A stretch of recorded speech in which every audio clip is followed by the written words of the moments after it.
donkerste dae. So ek wil jou nooi vanoggend om 'n paar oomblikke te neem en net dit te onthou. En miskien dit te geniet, hierdie tyd van die jaar, dat God Immanuel is. Dat God by ons is in sy onfeilbare liefde. Kom ons ontvang en geniet dit.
Jesaja 12 sê, God is my redder.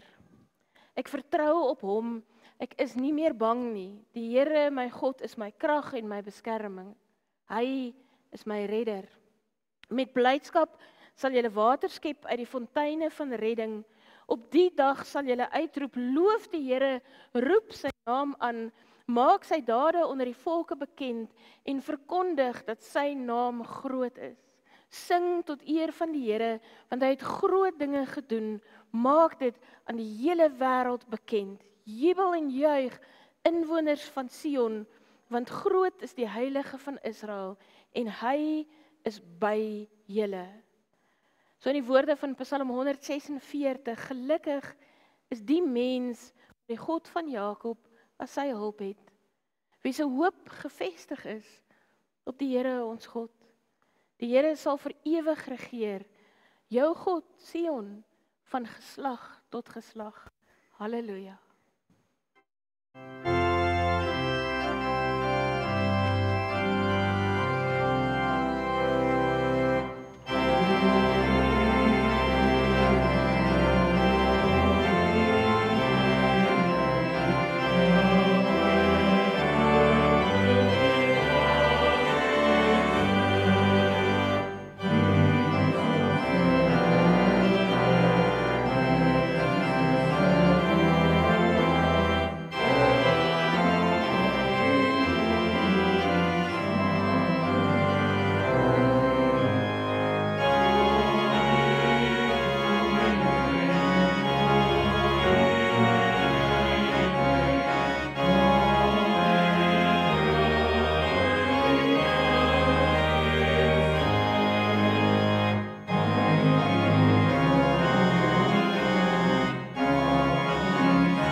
Ek wil gou ietsie sê oor hierdie, ek het mos 'n fancy, ja, daai prentjies wat jy meeste Sondae sal sien so deur die verloop van die diens. 'n Klassieke gereformeerde erediens verloop as 'n gesprek. So ons word herinner, God sê vir ons iets, ons reageer daarop.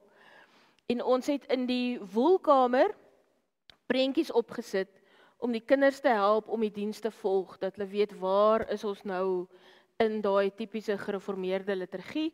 So as jy wonder oor die prentjies wat meeste Sondae iewers weggesteek is, dan is dit om die kinders in die woelkamer te help en die ouers kan vir hulle verduidelik. Dis waar ons nou in die liturgie is. So die derde Sondag van Advent se kers is pink, eintlik roos amptelik, want dit is die Sondag van vreugde. En ons steek die kers aan omdat Jesus gekom het. En soos wat Jesus se koms destyds vreugde gebring het, bring dit nog steeds vir ons vreugde. Die feit dat Jesus teenwoordig is, waar daar hartseer is, waar daar pyn is, oral in die lewe. Wanneer hy teenwoordig is, die feit dat hy teenwoordig is, beteken dat ons vreugde groter is as enige van ons trane. En dit is hoekom ons vandag die derde pink kers aansteek.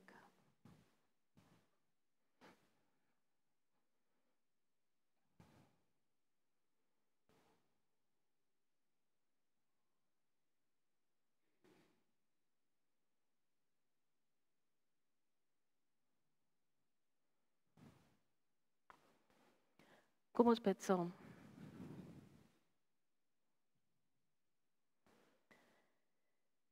Dankie Here vir die vreugde wat U ons gee.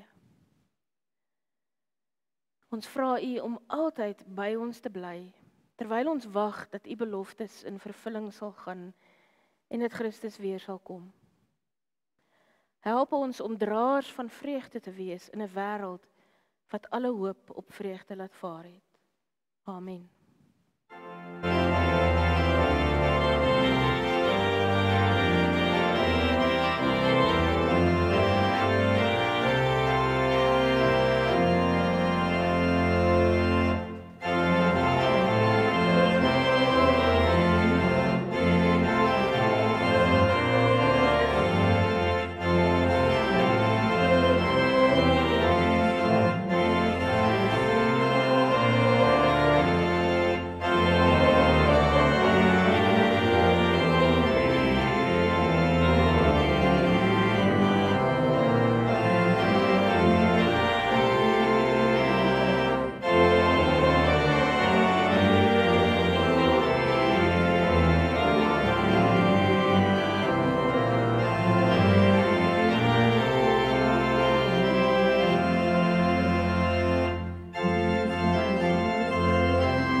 Here God, dankie dat ons op hierdie vreugde Sondag U kan loof en eer, omdat U Immanuel is, God met ons.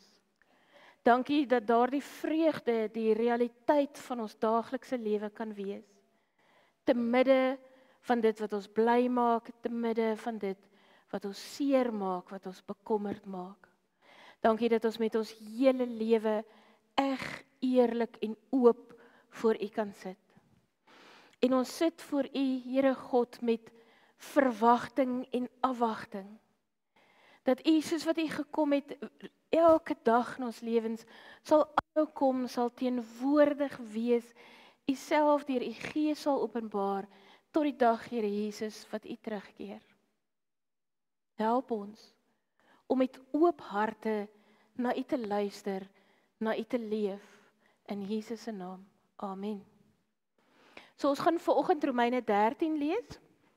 As jy dit in jou Bybel wil opsoek, dan kan jy eintlik gids, daar staan John 14. Copy and paste, vergeet om te paste. Romeine 13. Nee, nie Johannes nie.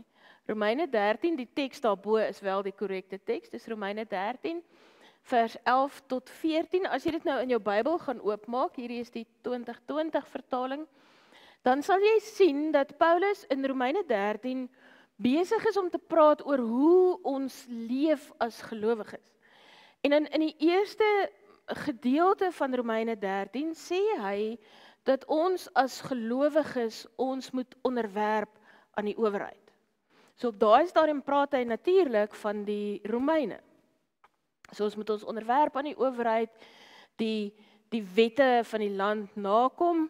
Dan sê hy, ons moet mekaar lief hê, dat die liefde die volle uitvoering van die wet is.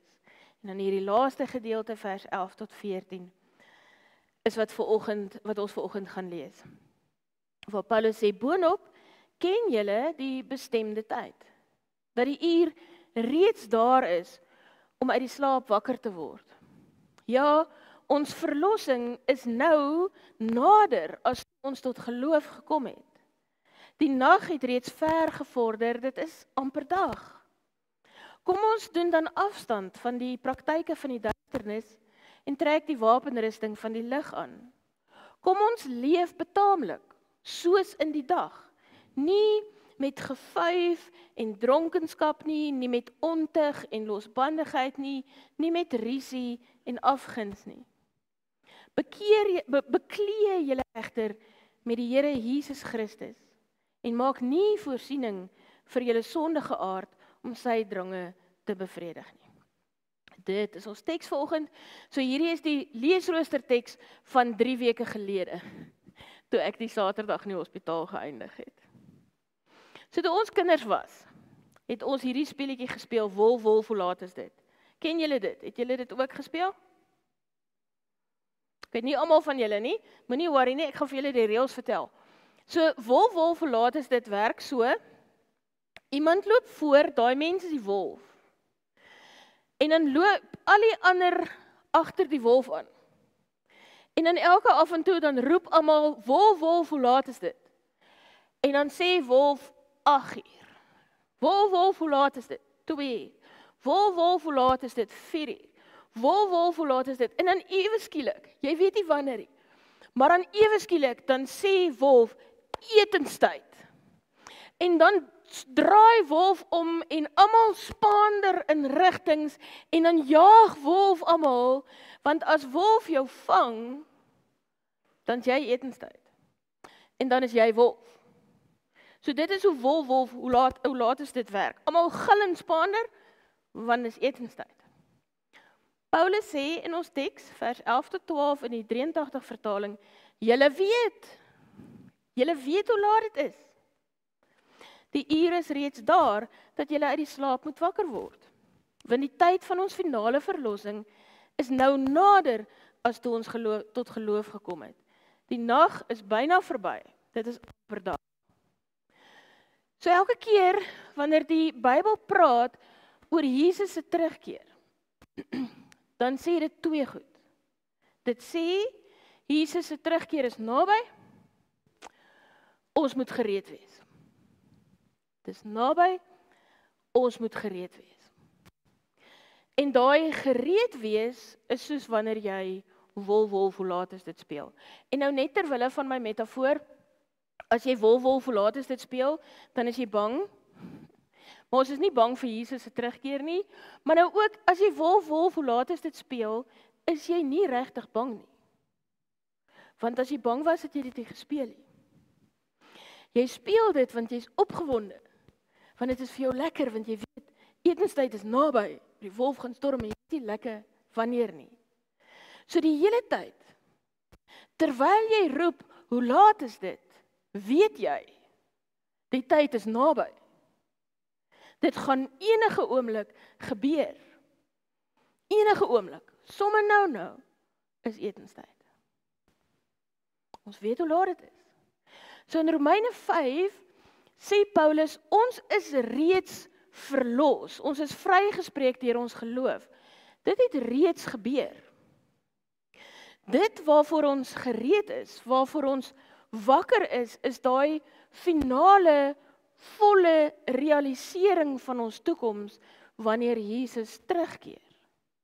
En omdat ons weet dat dit naby is ons gereed.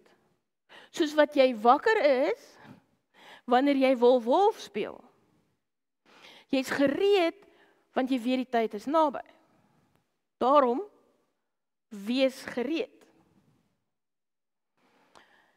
Toe ek nou in die hospitaal was daar in die bed langs my 'n vrou gewees. So, dis Dinsdag. Ons is albei in die hospitaal. Donderdag vlieg sy Kaap toe. Sy is vasbeslote. Donderdag vlieg sy Kaap toe. En dan het sy hierdie klomp goed wat sy elke Kersfees doen vir haar kinders en kleinkinders, vir haar hele uitgebreide familie wat saam by die see vakansie hou. Nou, sy is in die hospitaal. Maar weet, wanneer hulle by die see is daar goed wat moet gebeur. So sy bak vir hulle spesiale Duitse klein koekies, Kersfeeskoekies, en sy maak dit spesiaal vir die kinders en die kleinkinders. Daar's 'n spesiale Kersboom, 'n spesiale versierings. Sy maak 'n spesiale tafeldoek. Elke jaar word die tafel versier. Sy het vir my alles vertel, maar ek kan nie onthou nie. Dit is baie goeie. Dis 'n groot skaalse voorbereiding wat sy elke jaar doen om Kersfees vir die kinders en die kleinkinders spesiaal te maak. Maar nou lê sy in die hospitaal. Nou gelukkig is meeste van die voorbereidings klaar. Die koekies is gemaak. Die tafeldoek is gemaak. Sy's gereed. Meestal. Maar nou sit sy in die hospitaal en nou moet sy uit haar hospitaalbed uit die hele familie dirigeer. Van julle moet nou in die garage van daai rak af dit gaan kry in daai krat, nie daai. En dit moet so ingepak word sodat al die regte goed kan gaan, sodat alles gereed kan wees, sodat alles spesiaal kan wees vir Kersfees. En julle, ek verstaan dit diep. Ek identifiseer 100% met daai vrou. As ek weet ek gaan gaste kry, dan verander ek in 'n monster. Henry sit en giggel nou. Want dan moet alles perfek wees. Alles moet reg wees, alles wat hulle jaar lank stikkend was, moet reggemaak word gister. Alles moet skoon wees, daar moet skoon gemaak word in plekke wat jy nie eens geweet het daar kan vuil wees nie. Want ons maak gereed, want hier kom iets spesiaal. En ons wil gereed wees vir die spesiaal wat voorlê. En ons gereed maak vir Jesus se terugkeer is deur op te hou met die werke van die duisternis en die wapens van die lig op te neem. So dit is nie, ek is gered en nou is dit klaar nie. Dit is, ek is gered en nou leef ek soos iemand wat gered is. In Romeine 12 praat Paulus van hoe God ons verander deur ons denke te vernuwe. So God is voortdurend besig om ons te vorm, om ons te verander, sodat ons gereed kan wees. Maar nou, afhangende van jou persoonlikheid, moet jy vanoggend een van twee goed kan hoor. Party van ons, dit is die een groep wat die een ding moet hoor, party van ons is geneig om te sê, man, ek is vry gespreek, vry. En dan sê ons soos die mense in 1 Korintiërs 10, alles is geoorloof, ek kan doen wat ek wil. Dit is nog lank, voordat Jesus weer gaan kom. So ek kan maar so lank aangaan met die praktyke van die duisternis. Wat Paulus in Romeine 13 noem drinkery en uitspattigheid, losbandigheid en onsedelikheid, risie en jaloesie. As jy in daai groep is, dan moet jy hoor, daai goed is nie oukei nie. Omdat ons weet dat die tyd naby is, soos met wolf, hoe laat is dit? Moet ons ophou daarmee. Maar ek vermoed, die meeste van ons is soos daai vrou wat langs my was in die bed in die hospitaal. Of soos ek, wanneer ek begin maak, omdat ek gaan mense kry. Julle? Dis rof. Alles moet reg wees. En ek onthou, op 'n stadium het Henry vir my gesê, ek is baie lief vir jou, maar hierdie is vir my baie moeilik. En ek het vir hom gesê, ek weet, dis vir my ook moeilik. Maar ek kan nie ophou nie. Ek moet alles reg kry. Dis waarvoor ons voorberei. Dit is vir ons spesiaal, ons sien uit, en dit is hoekom ons alles presies wil regmaak. Maar dan raak ons so vasgevang in die voorberei, in alles wat moet perfek wees, soos wat ons wil hê dit moet wees, dat ons vergeet om uit die genade en die liefde te leef. So die van ons wat so is, moet hoor dat gereed wees ook beteken dat jy die genade en die liefde van God ontvang. Want kyk wat sê Paulus in die teks. Wat sê Paulus? Hoe presies maak ons gereed? Ja, jy laat vaar die werke van die duisternis, jy leef in die lig, maar hoe doen jy dit? Jy doen dit, sê Paulus, deur jou te beklee met die Here Jesus Christus. Beklee julle met Jesus Christus. Dis die term wat Paulus gebruik. Beklee julle met Jesus Christus. En dit is 'n herinnering aan die doop, wat gaan oor identiteit. Oor wie jy is. En ons verstaan dit goed, ons verstaan daai idee van dat jou klere iets van jou identiteit dra, daai koneksie met skoolklere byvoorbeeld. As jy 'n sekere skool se skoolklere dra, dan weet almal dis wie jy is, of sekere groepe dra sekere tipe klere, dan weet ons almal daai mense is deel van daai groep. Ek was vroeër vanjaar by 'n oom gewees wat vir my gesê het ek lyk soos 'n ducktail. En ek het onmiddellik geweet wat hy bedoel, van wie hy praat as hy praat van 'n ducktail. Mense kry nie meer ducktails nie, maar ek het verstaan wat hy bedoel, want dit is hoe ducktails lyk.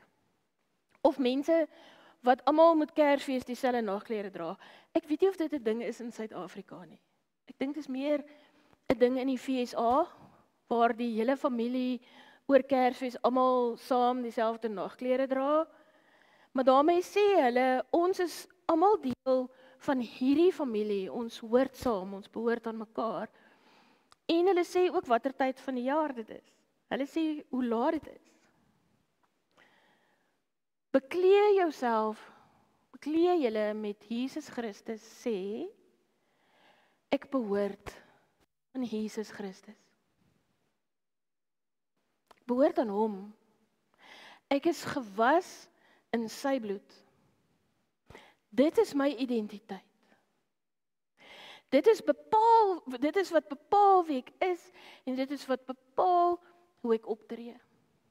Nie die ander goed nie.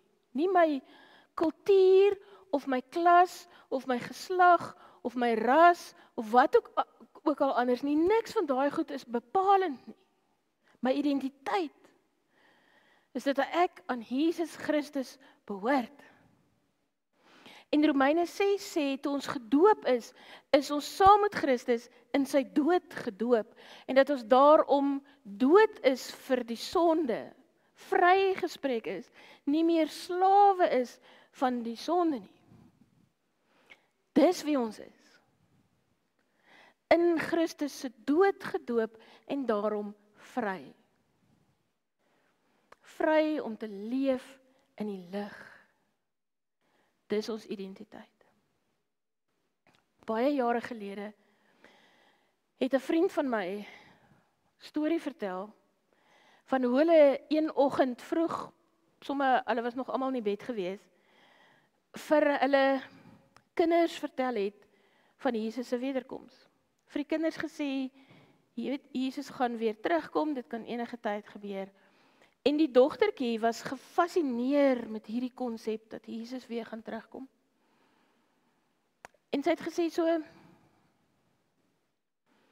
beteken dit, Jesus kan enige oomblik weer terugkom? Ja. So beteken dit, Jesus kan nou weer terugkom? Hulle sê, ja. Sy sê, en hier sit ek nog in my pyjamas.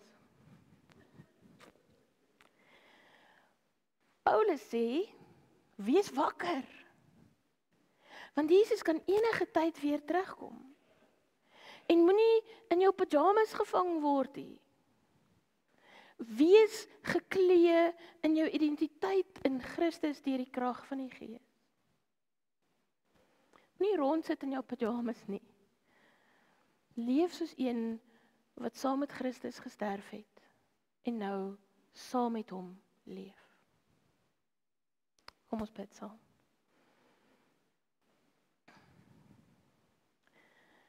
Here Jesus, daar is so baie dinge waarna ons uitsien, waarvoor ons voorberei vir al hierdie tyd van die jaar. Ons sien uit na kuiers, ons sien uit na vakansie, om saam met ons geliefdes te wees, na Kersetes waarvoor daar voorberei en gewerk word, na persente. Help ons om in hierdie tyd te onthou, dat ons uitsien na U teenwoordigheid, wat nou reeds daar is, maar wat eendag meer volledig by ons gaan wees. Tussen al die dinge van hierdie seisoen, party vir ons herinnering vreugde en vir ons blydskap bring, en ander dinge ons herinner aan eensaamheid, aan oneenigheid. Help ons, Here, om in al hierdie goeders verby die blink en die geraas te kyk en U te sien. Om uit te sien na die regte goed. En intussen, terwyl ons uitsien, gereed te wees. Here, ons kyk al vooruit na 2026. Maar ons weet U is reeds daar. U wag vir ons. Help ons om hierdie laaste paar weke in die nuwe jaar in getrou te leef aan U. Te leef met die wapenrusting van die lig. Te leef gereed, omdat ons weet hoe laat dit is. Dankie Here Jesus dat U by ons is. Elke oomblik, elke dag, met alles waarmee ons besig is. Amen. Voordat ons die slotlied saam sing, wil ek vir julle sê, ek hoop dat elkeen van julle iewers in die komende weke goed kan rus. As jy is soos die vrou wat langs my in die hospitaal gelê het en al die goeders doen sodat alles perfek kan wees vir al die kinders en die familie vir Kersfees, dan moet jy iewers net ook onthou, geniet dit en rus, dat julle sal veilig wees. Ek wens vir almal van julle 'n geseënde Kersfees toe en 'n voorspoedige 2 jaar, dan sien ons mekaar DV vroeg in 2026. Kom ons sluit af met die kombinasie van die twee liedere op die skerm.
Mag ons geduldig wag op die Here, soos wat 'n landbouer wag op die reën. Mag ons standvastig wees van hart, want die Here is naby. Mag die vreugde van God se naderkoms ons dra in die wagtyd. Ons versterk in swaar tye en ons vul met lig en hoop. Amen.